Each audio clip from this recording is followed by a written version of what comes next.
started. Yeah, Oh, we're live. Hey, cheers everybody. Welcome to Table Titans. You might have read a few things of his. You might have heard some of the stories. He's covered fights top to bottom, but tonight you get to hear his voice. Mike Hammersmith is our guest.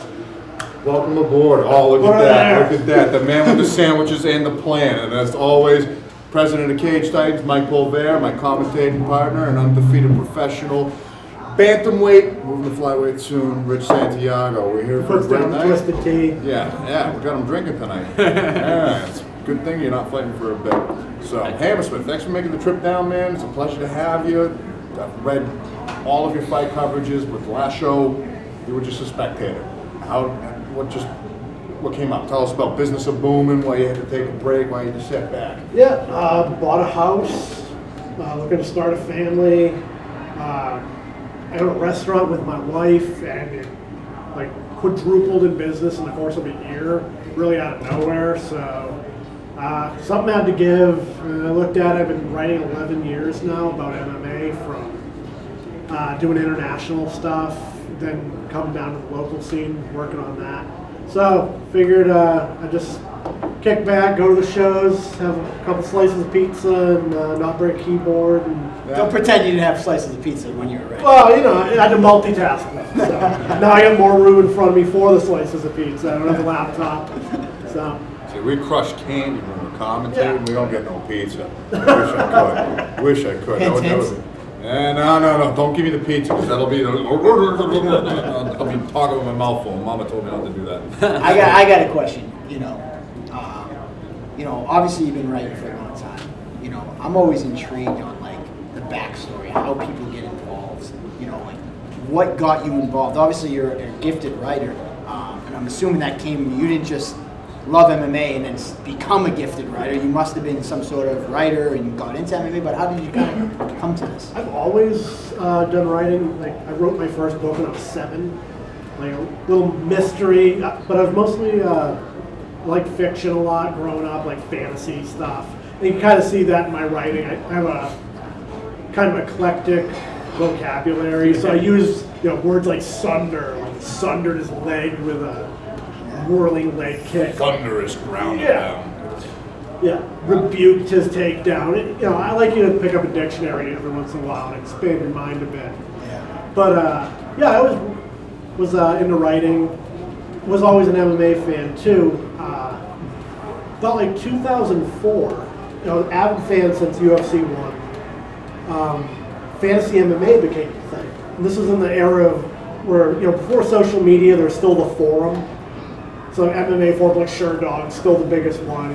You go there and you run your yap about fights coming up, argue about this and that. So fantasy MMA came up. Somebody's like, hey, why don't we do a game? And somebody coded it and put in all your predictions for fights.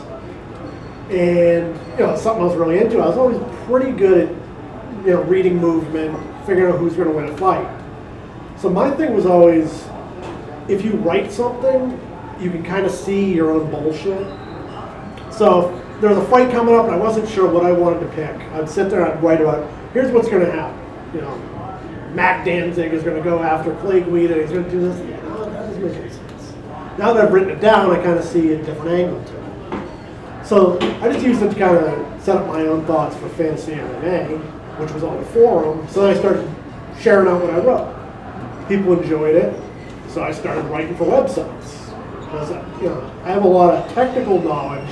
I'm not a very good martial artist myself, but I've been involved my whole life. And really, there's not much that guys bust out in a cage I've never seen.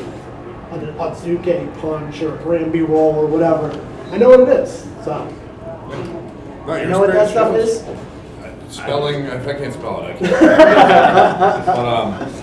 But no, it really shines through your writing. It's been a pleasure. I can sound like a broken record. It's been a pleasure reading all your poems, and you were always punctual on it. Day after you're publishing, you're posting it on Facebook. Everybody always got what they wanted, and for my one fight, I loved reading it, and I can only imagine that's kind of the feeling that every fighter got. You always wrote fairly and just. It was definitely great having you around. It's definitely going to be missed for the foreseeable future for sure. But we understand that you gotta make some sacrifices in life. That's that. But We'll still are sneak you a gonna- review or two out. Yeah, Yeah, well, but you know- the thing I was gonna ask is, are you still gonna make the random gym call-outs? Yeah, I can never shut my mouth. So, you can relate. So yeah, I have a habit of biting off more than I could chew, and I like visiting gyms. I can't do it quite as much. I used to drive like 2 hours one way to just try out a guy because somebody coach would say, hey, I got a new guy coming up, looks pretty good. When you see him before he actually fights, and you can write about him, and like kind of boost him up, which promoters have a different view on that, but I will say, I mean, there was many times as much as I loved his writing, I wanted to strangle him too because, he'd write a fight preview of, amateur A taking on amateur B, and the way he'd make this fighter sound is that he's the next coming of God. Next thing you know, fighter B's calling me out, being like, hey, I got to pull my guy from the fight. I'm like, what do you mean? Well, we read that preview from Mike Hammersmith, and this guy's probably too much. I'm like, listen, he's a fictional writer. I'm like, I was like, he likes to elaborate, fantasy writer. I'm sorry. He likes to elaborate a little bit, kind of give the masses something like kind of like. It's like getting business ideas from Dilbert. It's like, you gotta understand, I was primarily on Facebook. Who's my audience? That guy's mom, who's sweating bullets that his son's about to fight, so I think it's not like he's gonna go in there, he's just gonna stomp on this dude's neck. Yeah. Over and done with. You can share it with your friends that are, And that's some a great people have point. good friends that are willing to shell out money, some people don't. Yeah. And a few words can get somebody, I'm going to spend my Saturday night here. What I liked about it too is that what you could tell the passion, and I'm a very passionate person, and I like to involve people that are passionate about the sport, and that really came through in your writing.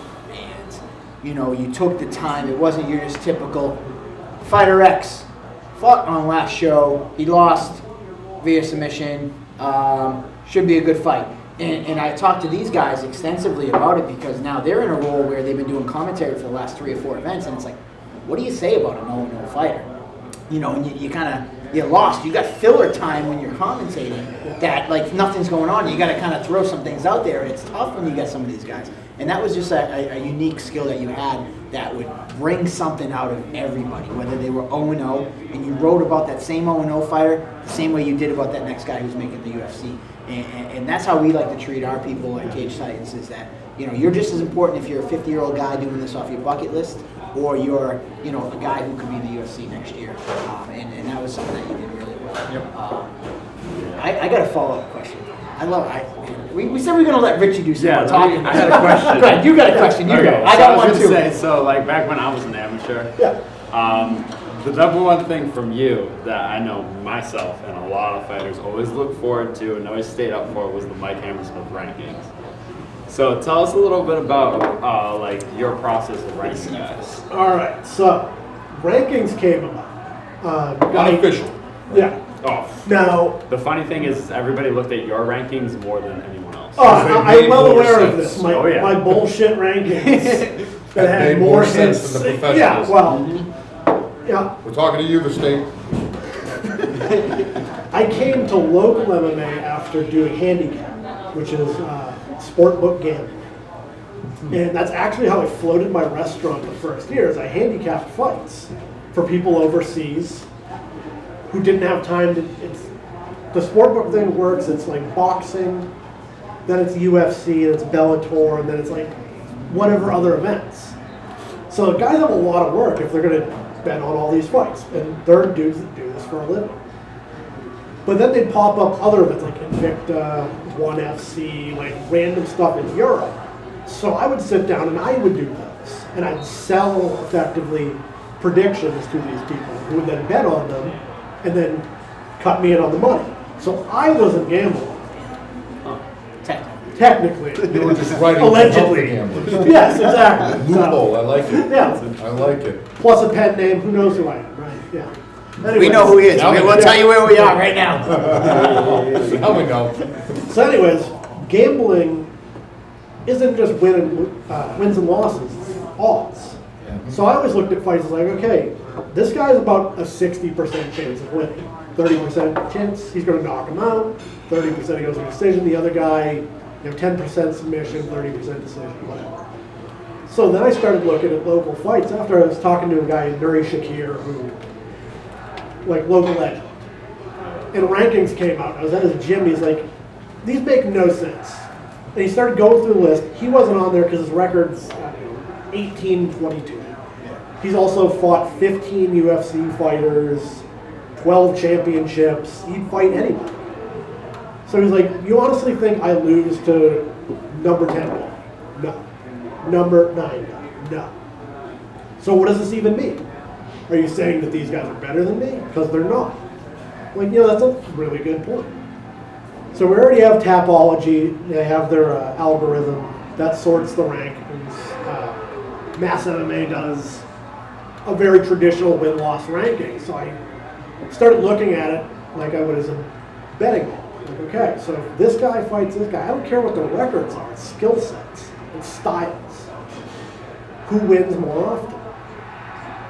First few I put up, I spent the entire day just with my inbox, like, you're an idiot, here's why.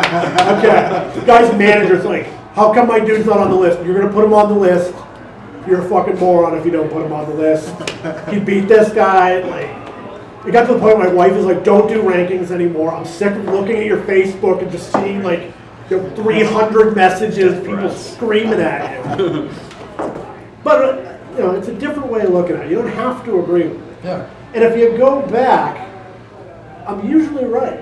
It's throwing it out there. It's pretty subjective, and you have definitely hit the nail on the head. You've got some of the more accurate rankings, in my opinion, and you bounce guys up and down fairly. Yeah. And it's who makes the rankings where a guy can go on hiatus for 4 years, and you pull guys out for inactivity. Yeah. They come in, they win one fight against somebody who's not higher ranked, and they jump up 8 spots. Yeah.